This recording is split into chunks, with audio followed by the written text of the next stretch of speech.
कादमी साहब, ये इमरान साहब को आपके ख्याल में अगर इलेक्शन कमीशन के ऊपर तकिया करें या आप ये सोचेंगे इलेक्शन कमिश्नर ने करना है तो इन्होंने तो निकाल देना जो दिखाई दे रहा है, यानी वो तो वैसे ही करेंगे जैसे उनको हुक्म दिया जाएगा। बज़ाहिर इस तरह के एलिगेशन उनके ऊपर लगाए जा रहे हैं और जो हमें दिखाई दे रहा है कि इलेक्शन कमिश्नर का या चीफ इलेक्शन कमिश्नर का जो पाकिस्तान तहरीक इंसाफ का उनके साथ रवैया है वो भी एक वजह हो सकता है कि रिएक्शन वहां से आ जाए और इस किस्म का फैसला जिसके ऊपर जिस तरह की उंगलियां उठाई जा रही हैं तो इंसाफ की तवक्को तो नहीं है पाकिस्तान तहरीक इंसाफ को। अगर इलेक्शन कमीशन के मामले में देखें तो उम्मीद कम है, फिर क्या होगा सर? देखिए, जिस तरह पहले अभी जिक्र कर रहे थे आपके, स्टैब्लिशमेंट हमेशा चलती है कि जिस तरफ अवामी मूड होता है, जो अवामी मूड आपको नजर आता है, जो पॉपुलर रहता है, इसलिए कि रियासत चलानी है, रियासती अमूर चलाने। लेकिन यहाँ पे हमें थोड़ी सी जो है ना चीजें मुख्तलिफ लग रही है। अवामी मूड को बदलने की कोशिश की जा रही है। एग्जैक्टली, इस वक्त आप अवामी मूड के आगे बंद बांधने की कोशिश कर रहे हैं मुख्तलिफ तरीकों से। कभी वो बंद उठा के आप सुप्रीम कोर्ट में ले जाते हैं, कभी आप आधी रात को वो बंद उठा के ले जाते हैं, अदालतों के सामने रख देते हैं, कभी वो बंद उठा के ले जाते हैं डिप्टी स्पीकर के पास के जनाब अब तुम ये बंद यहाँ पे खड़ा कर दो, यहाँ पे अवाम रुक जाए। अवामी जो रेला होता है और जो अवामी मकबूलियत होती है वो ना किसी फैसले के ताबे होती है, ना वो किसी बंद के ताबे होती है।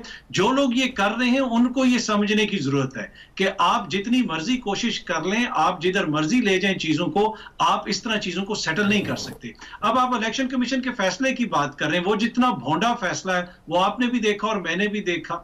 उस फैसले के बाद दोबारा अब एक और तोशाखाना का जो रेफरेंस है वो भी इलेक्शन कमीशन में भेजा सर। उस फैसले के बाद तो इलेक्शन कमिश्नर को चाहिए कि एक फैसला करें कि आइंदा कोई फैसला ना करें जिस तरह का वो फैसला है। मेरे ख्याल में अब फैसला ये हुआ है कि अब वो फैसला होगा जो हम फैसला करेंगे, तो अब ये उसी किस्म के फैसले। और ये फैसला कौन फैसला होगा आपके ख्याल में? ये फैसला कौन फैसले हो रहे हैं। अब मसला ये है कि जब से ये हुकूमत आई है एक ही इनका जो है ना एक ही वाबिला है, तोशाखाना। तो हम तो समझ रहे थे कि नैब में रेफरेंस आएगा, एंटी करप्शन करेगी, FIA करेगी, इमरान खान के खिलाफ क्रिमिनल चार्जेस होंगे, लेकिन उस तोशाखाना को भी उठा के ये अपने मनपसंद SHO के सामने ले गए, यानी इलेक्शन कमीशन में ले गए। उसकी जुरिस्डिक्शन नहीं बनती।